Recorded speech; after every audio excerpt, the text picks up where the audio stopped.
humility and joy that we stand with you today as fellow disciples of Christ, recognizing that what unites us is far greater than what divides us. Council's decree on ecumenism called us to dialogue in humble and loving fraternity, grounded in our common baptism. We believe that the unity Christ wills for his church must be visible, and that such unity grows through theological dialogue, common worship where possible, and shared witness in the face of humanity's suffering. Artisans of reconciliation, to confront division and to bring healing where there has been hurt.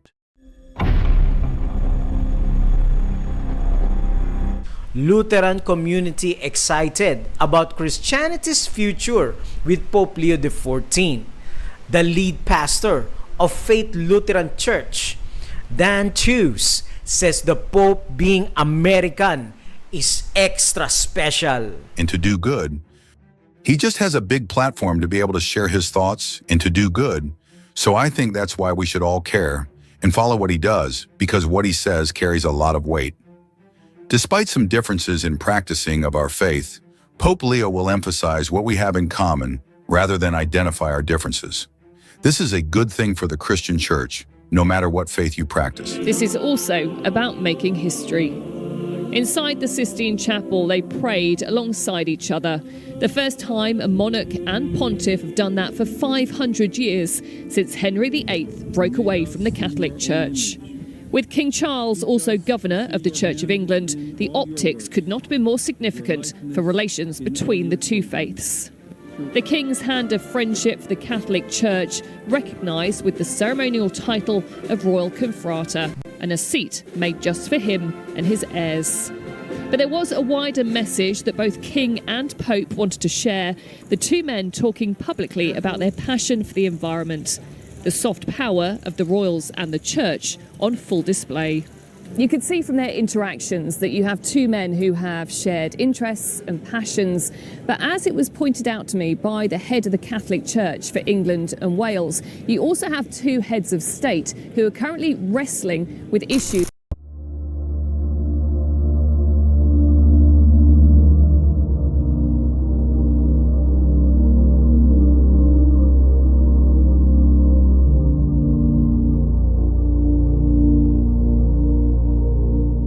This morning, the Holy Father received a delegation from the Council of European Bishops' Conferences and the Conference of European Churches, an ecumenical group that had just signed yesterday the Charta Ecumenica.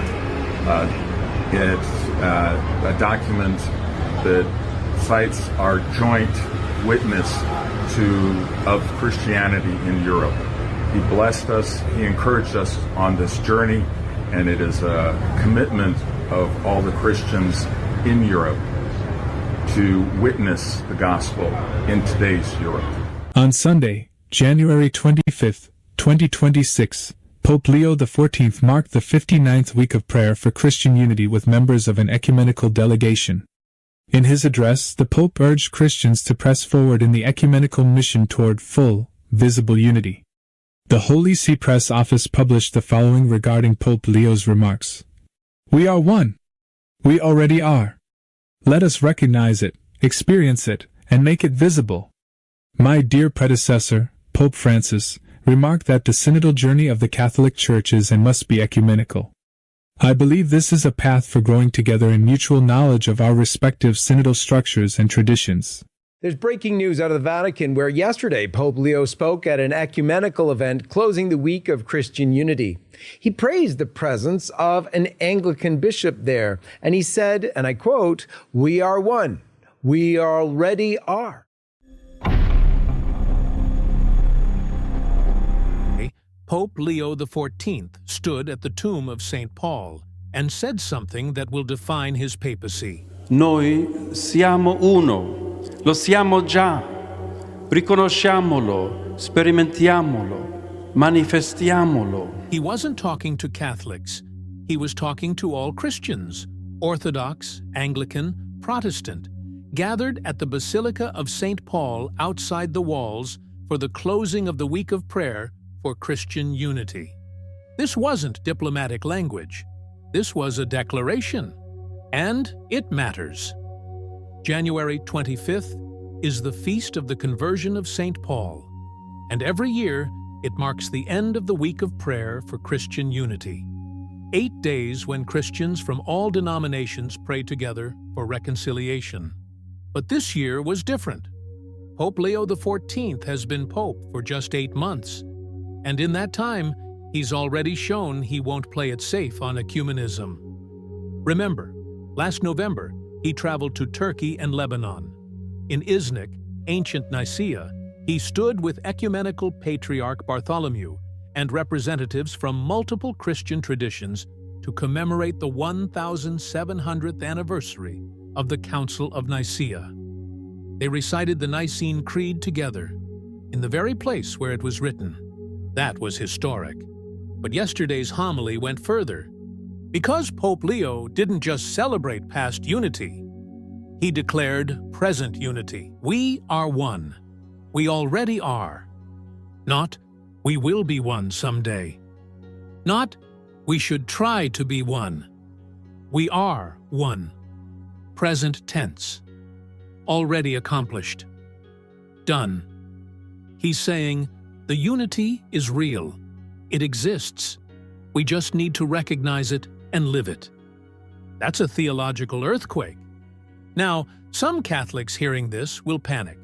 Wait, is the Pope saying Protestants and Orthodox are the same as Catholics? Is he denying Catholic distinctiveness? No, he's not.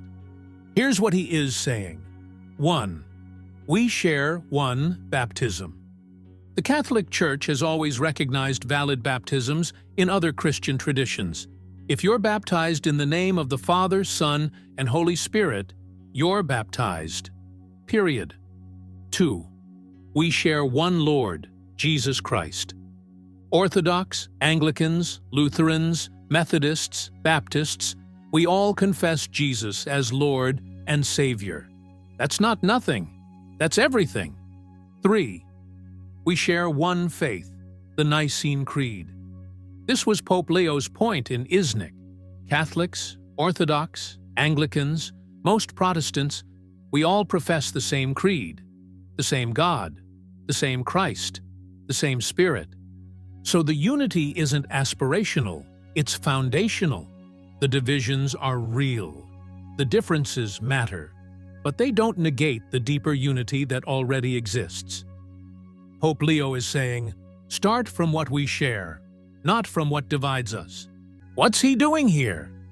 He's connecting synodality, how the Catholic Church makes decisions together, with ecumenism, the 2000th anniversary of Easter.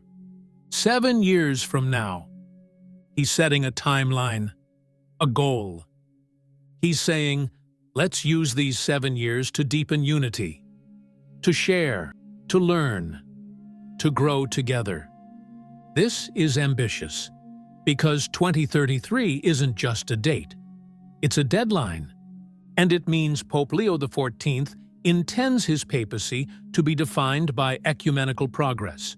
The divisions are real, but the unity is deeper. And Pope Leo XIV is betting his papacy on making that unity visible by 2033. Reconciling divisions and charging us to acknowledge him in all our brothers and sisters, especially the poor and those in need. Inspired by this teaching of St. Irenaeus, may we work together for unity in our communities, opening doors and building bridges and building bridges and building bridges. The protest is over. So you certainly prayed the most important prayers. He said, I do not pray for these alone, but also for those who will believe in me through their word, that they all may be one, as you, Father, are in me and I in you.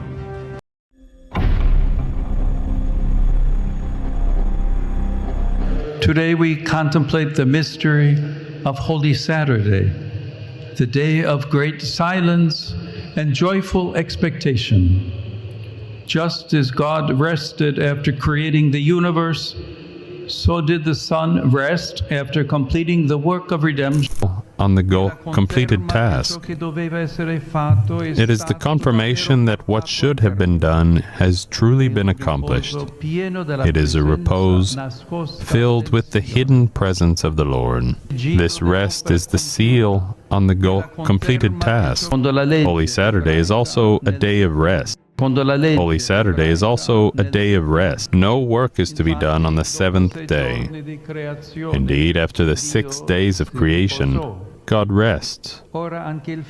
Now the Son too, after completing His work of salvation, rests. This rest is the seal on the completed task. It is the confirmation that what should have been done has truly been accomplished. It is a repose filled with the hidden presence of the Lord. This rest is the seal on the completed task. Holy Saturday is also a day of rest. Holy Saturday is also a day of rest. No work is to be done on the seventh day. Indeed, after the 6 days of creation, God rests. Now the Son too, after completing His work of salvation, rests. And then throughout the centuries, the Church has celebrated Mass, Sunday after Sunday, to remember what the Lord has done for her. Because the Pope wants to appear as if he is supporting both Sabbath, the biblical Sabbath and the counterfeit Sabbath. The Pope right now is promoting 2 Sabbaths. Why? Bear with me, dear friends, as we read Great Controversy. In the early part of the 4th century, the Emperor Constantine issued a decree making Sunday a public festival throughout the Roman Empire. It would promote the nominal acceptance of Christianity by pagans and thus advance the power and the glory of the Church. But while many God-fearing Christians were gradually led to regard Sunday as possessing a degree of sacredness, they still held the true Sabbath as the holy of the Lord and observe it in obedience to the 4th commandment. What happened in Constantine's time? There were 2 Sabbaths. Constantine as an emperor is promoting 2 Sabbaths. Oh, just like Pope Leo right now, promoting both Sabbaths, the biblical and the counterfeit. Why in prophecy you find both Sabbath promoted? Let us continue reading from Great Controversy. In nearly every council, the Sabbath which God has instituted was pressed down a little lower, while the Sunday was correspondingly exalted. Thus the pagan festival came finally to be honored as a divine institution, while the Bible Sabbath was pronounced a relic of Judaism, and its observers were declared to be a curse. Great Controversy. Now, in Constantine's time, you have 2 Sabbaths, but one will be exalted and one will be forgotten. And what will be forgotten? The Sabbath that the Lord said, remember. More and more articles, editorials, and opinion pieces look back favorably to an earlier era where stores are closed, malls were quiet on Sunday, and sporting events were limited or non-existent on Sunday. That period is frequently described as simpler and more community-oriented, marked by quieter streets, more time spent with family, regular Sunday church attendance, and the absence of a continuous 24-hour retail cycle. Listen to what President Trump's appeal, the revival of America, Sunday attendance in church. Sabbath blue laws. Blue laws. A blue law. Blue laws. Blue laws. Blue laws. Sabbath laws on Sunday. And so reaching out to the state. Maybe the Sabbath laws. Blue laws. Blue laws. Blue laws. Sunday closing laws. Blue laws, right? Blue laws meant everything was closed. Heritage Foundation calls on U.S. to prioritize marriage and family, a new report. The Heritage Foundation think tank is urging the federal government to save and restore the American family, kicking off the midterm election year with a call for conservatives to focus on domestic issues. And what are they recommending? A marriage boot camp designed to prepare cohabiting couples for marriage, and a universal rest day. So in order to restore America and its family, it must realign with the policies of Project 2025 playbook. It is really strange that they target marriage and the day of rest, which is the Sabbath. God instituted marriage and the day of rest in Genesis, but they have a big problem. The universal day of rest for God is the seventh day, not Sunday.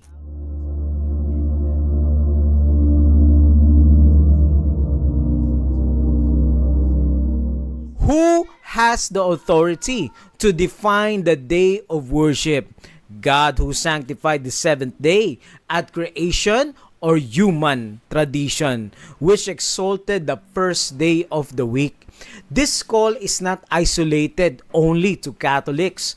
It is across various religious circles, especially among Protestants here. In America, similar appeals are being made to restore Sunday as society's uniform day of rest, while presented as spiritual renewal or family restoration. The larger prophetic question remains: what does Scripture say? For example, the Economic Times, they say Sunday is the Lord's Day and the universal pause button. The Economic Times is one of the world's most prominent business and financial news outlets, attracting tens of millions of monthly visitors. Its primary audience includes business leaders, corporate executives, finance professionals, economists, and policymakers. February 15, 2026, the publication ran an article describing Sunday as a universal pause button for both churchgoers and non-churchgoers alike, asserting that for Christians, Sunday serves as the day of rest. Look at the article, dear friends. Reading from the article, I quote, "There's much to love about Sundays, a kind of universal pause button that invites us to slow down, savor small moments, and maybe linger a little longer before starting the day. For many Christians, Sunday is also the Lord's Day, a time of worship and quiet reflection. Even for those who don't attend church, the day often becomes a natural moment to look back on the week's highs and lows and think ahead to what lies ahead."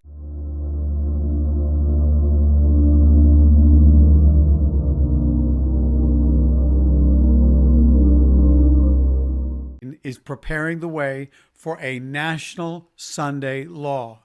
It will happen first in the United States of America and quickly spread around the world. Vogue magazine has long been synonymous with fashion, culture, luxury, and the arts. It does not merely report on trends, it helps create them.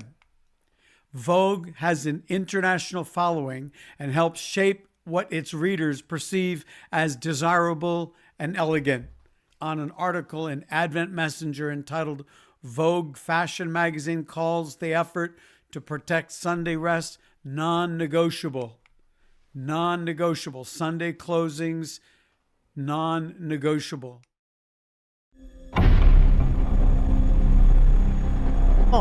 Until all pagan religions in the world will have a foothold in the Vatican. Islam is the world's second largest religion and has 1.9 billion adherents, making up about 24.7% of the world population. Most Muslims are either two denominations, Sunni, 1.7 billion people, or Shia, roughly 180 to 230 million people. Years ago, Pope and Grand Imam signed historic pledge of fraternity in UAE. The Pope and the Grand Imam of Al-Azhar have signed a historic declaration of fraternity calling for peace between nation, religions, and races. In front of a global audience of religious leaders from Christianity, Islam, Judaism, and other faiths, Pope Francis, the leader of world Catholics, and Sheikh Ahmed Al-Tayeb, the head of Sunni Islam's most prestigious seat of learning, showing their hand-in-hand unity, a symbol of interfaith brotherhood. The real reason for addressing climate change. His goal was never to simply provide clean air and water. His true goal is to bring all of humanity together in a universal communion with one another and with the rest of the world's creatures. In other words, a new world order and a mandatory day of rest for the sake of saving the environment. Francis is attempting to unite all the political, religious, social, and economic forces into one body. The Pope cited Laudato Si and Fratelli Tutti and gave these specific justifications for his message on climate change. Muslims believe that the best day of the week is Friday. They believe Allah asked them to stop and take time for Jummah prayer and then afterward go back to work and labor. But we see now a gradual shift because of the Laudato Si agenda. Sunday will be a day of rest in the Muslim state of Johor in Malaysia. The current days of rest for the Muslim state of Johor in Malaysia are Friday and Saturday. However, recent polls indicate that 95.7% of people support switching from Friday and Saturday to Saturday and Sunday for their weekends. Additionally, the majority of 44,290 teachers in Johor fully support the proposal for Sunday rest. Government officials were looking to review their days of rest, and the feedback from this major Muslim community has voiced its support for changing the state weekend to include Sunday. The world is lining up and adjusting to the new economy, which will recognize Sunday as a day of rest for everyone. In Johor, Malaysia, Islam is the official religion. For many years, Friday and Saturday were the days of rest. They now intend to include Sunday as one of their work-free rest days. Vatican News.va says, EU bishops call for nations to protect work-free Sunday according to the network, which includes more than 100 national Sunday alliances, trade unions, employers, organizations, churches, and religious communities in the European Union. A full day of rest per week is indispensable to recover. Sheikh Ahmed Al-Tayeb said he would work with his brother and friend Pope Francis to protect all communities. He said there is no alternative. We either build the future together or there will not be a future.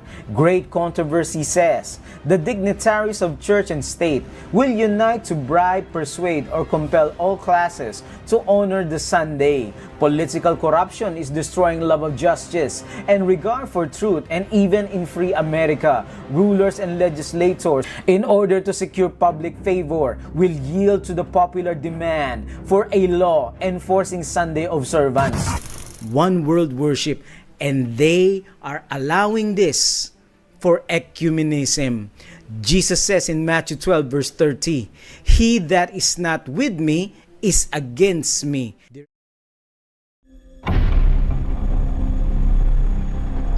Ours is to plant the seeds.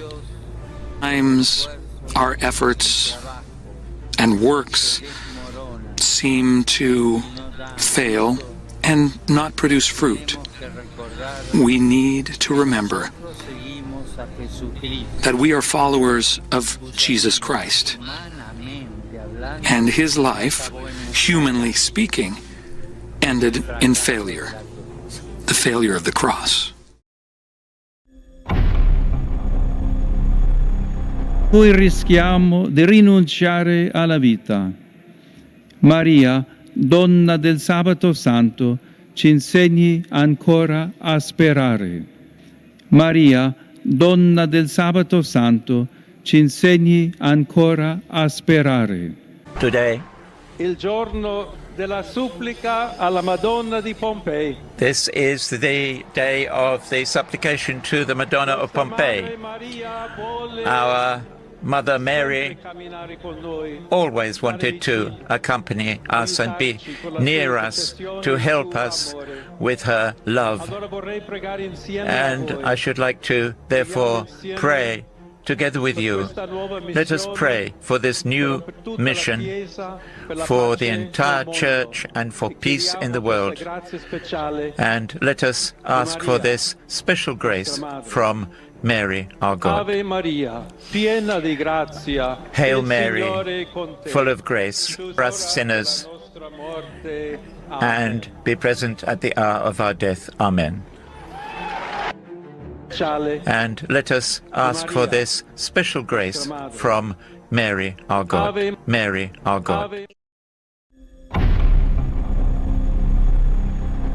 So Candace Owens has just announced she has joined the Catholic Church. What is happening? Shia LaBeouf just converted to the Catholic Church. Rob Schneider has just entered the Catholic Church. You can do it! I mean, at this rate, I'm waiting for DiCaprio to announce he's joining the priesthood. Jordan Peterson's wife, Tammy Peterson, just became Catholic. Is Jordan Peterson next? Actor/comedian Gad Elmaleh just converted. I need a water break. Oh, we have some other notable mentions here. Former Anglican Bishop Richard Payne just joined the church. Former atheist/pro-life activist Kristen Turner. Former porn star Bree Solstad, God is good. Former Protestant YouTube host Cameron Bertuzzi, baby. Former philosopher/political activist Eva Vladingerbrook, who I didn't even know I was in love with till yesterday. I mean, Russell Brand is now praying the rosary on YouTube. What is happening right now? Ash Wednesday, First beginning of Lent. That's right. So today is Ash Wednesday, and so you're both here to kick off the Hallow Apps Pray 40 Lent Prayer Challenge. Can you explain to everyone what that means to each of you? So I guess I'm taking that. You can start. I'll respond. Yeah. Right. So Pray 40, the Hallow Pray 40 Lent Challenge is basically an opportunity for us as Christians and even just people curious about the period of Lent to return back to God, to find peace, to find centeredness in the midst of all of the chaos that we are all experiencing throughout the world, and to really just return to God and find our grounding, find calm in the midst of it all. How do you do that? Prayer. With the prayer. Guided path. meditations. What if you don't pray? Now's a good time to start. Okay. Yeah. Yeah. Can always have somebody pray for you. Have someone pray for me? Absolutely. You do it. I'll add you to my prayers. Absolutely. Yeah. I think Lent, and especially in its preparation for the observance of Easter, really is about kind of setting up for the rest of the year. Right. You know, but you know, if you're a work in progress like myself, it's always about, like, first of all, I get on my hands and my knees, express my gratitude, and then I ask for the ability to know what the right thing is and to do it. I know I've been put in this position for a reason, and I want to fulfill the purpose that God has chosen for me, and I want to make sure that I can just do better. And you know, we're all works in progress, and we're just trying to do better and be better. What is Lent? I haven't seen it in the Bible, but here you see Mark Wahlberg and Jonathan Rumi from The Chosen. He plays the actor, or he's the actor who plays Jesus in The Chosen. And here they are with ashes in the shape of a cross on their forehead. Why are they hanging out with this Catholic priest who literally has the crow's foot, the witch's foot on his robe? If you don't know what that is, that's where the whole peace sign comes from. A lot of people say it's a broken cross. Really, it dates back to this thing called the witch's foot or the crow's foot. I just think that's really interesting. But they're hanging out with the priest because that's how you get the ashes. You don't do the ashes yourself. You go to a priest, and the priest puts the ashes on your forehead in the shape of this plus sign or cross. And that's what's going on right here. They're promoting this whole concept. So what is Lent? It's a 40-day solemn Christian season of fasting, prayer, and penance. Christians do penance? I didn't know that. Or beginning on Ash Wednesday and ending before Easter. Observed by Catholics, Orthodox, and many Protestant denominations, it says. It commemorates the 40 days Jesus spent fasting in the desert, serving as a time for spiritual preparation and renewal. Who celebrates Lent? Primary observers, Roman Catholics, Eastern Orthodox, Anglicans, Episcopalians, Lutherans, and Methodists. Like I said, I grew up in the non-denominational world, the Baptist world, never saw any Christians around me ever with ashes on their forehead. Never. I grew up in the 90s. Never saw it. Now suddenly, like, everybody is promoting that they're keeping this. The Catholic Church is the most popular and largest Christian denomination in the world. Did you know that? Out of all the Christian denominations that you've heard of, Catholicism is number one Christian, quote unquote, Christian denomination. That's frightening. When you study Bible prophecy and you really understand who the beast of Revelation is, the fact that the Catholic Church, the ecumenical church, the mother of harlots church is the number one, that's terrifying.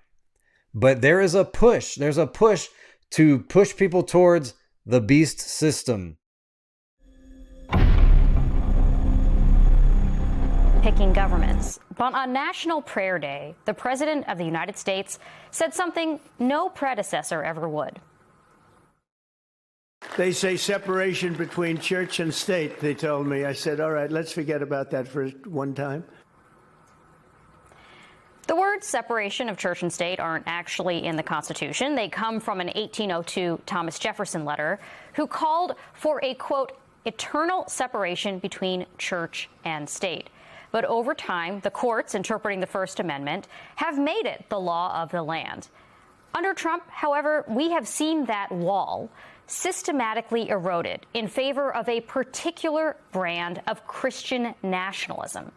Let's start with the head of the White House Faith Office, Pastor Paula White-Cain. When it became clear Trump was losing the 2020 election, she appeared on a live-streamed prayer service and called on literal angels to secure his re-election. Angels are being released right now. Angels are being dispatched right now. Hamanda aka ata raka teda baka sanda ata ambo.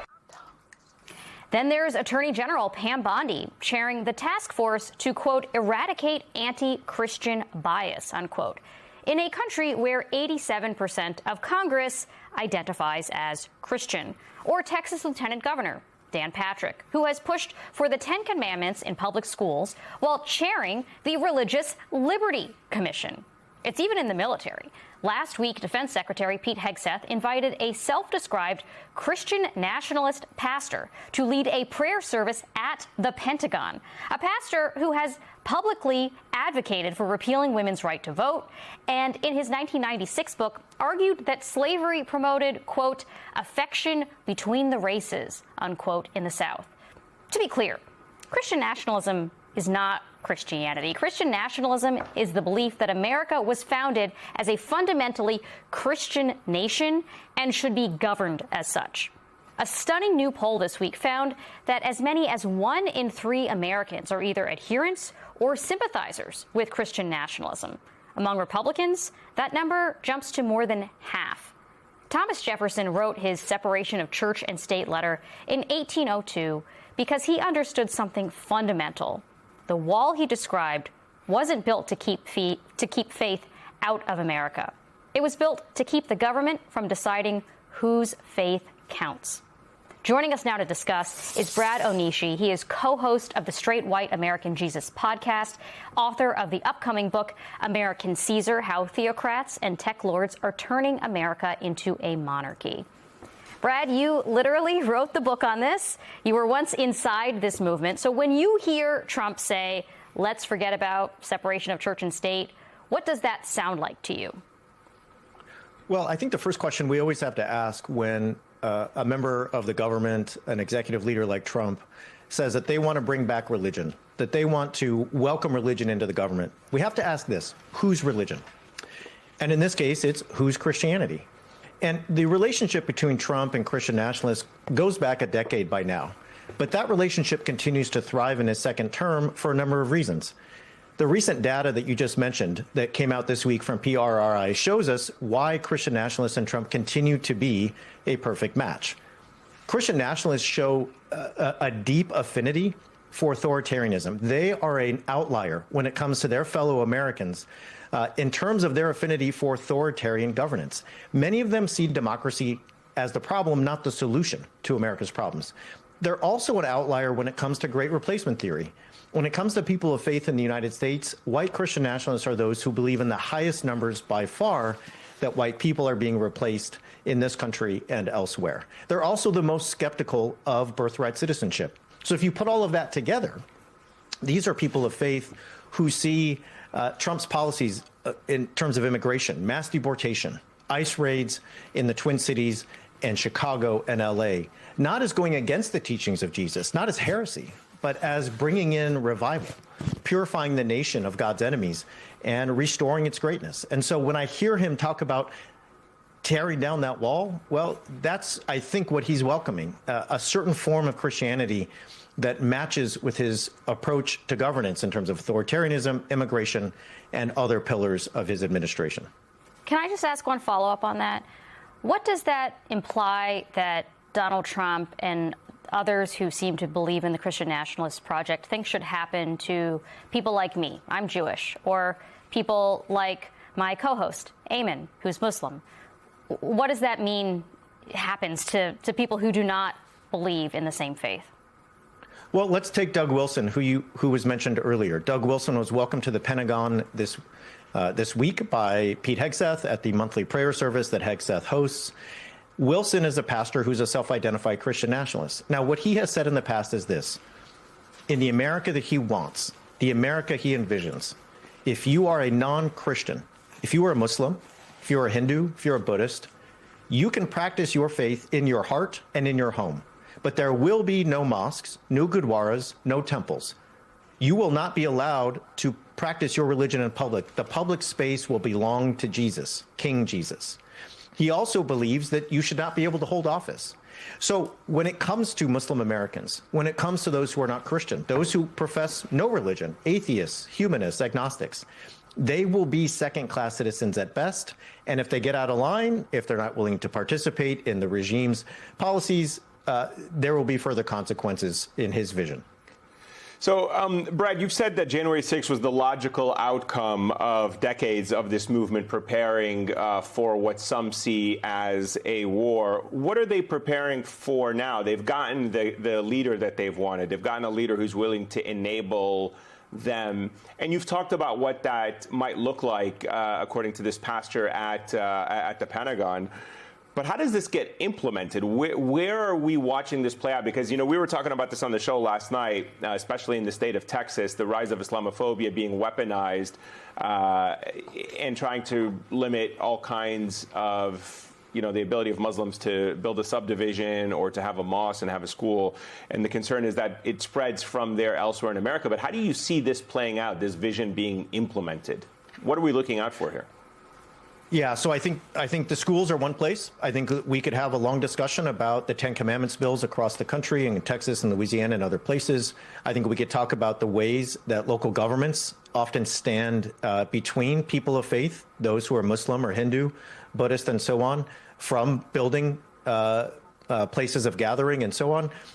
But let me just focus in on something that I think is at the top of mind for everyone in the country right now. We're seeing this play out when it comes to ICE raids and ICE's operations across the country. I know that for most folks watching tonight, seeing what's happened in the Twin Cities over the last 2 months is horrifying. But if, like me, you spend time every day monitoring what Christian nationalist leaders and pastors and clergy and theologians are saying, they see there the front lines of the war to take America back for God. That when they see 5-year-old Liam or Chong Lai Tao pulled out of his home. As America nears the 250th anniversary of its birth, President Donald Trump wants the nation to recognize its dependence on God. He's launched America Prays, an initiative emphasizing the enduring role of faith in the country's identity. This Bible is the King James Version and also includes our founding father documents. Yes, the Constitution. Religion and Christianity are the biggest things missing from this country. And I truly believe that we need to bring them back, and we have to bring them back fast. I think it's one of the biggest problems we have. That's why our country is going haywire. We've lost religion in our country. In America,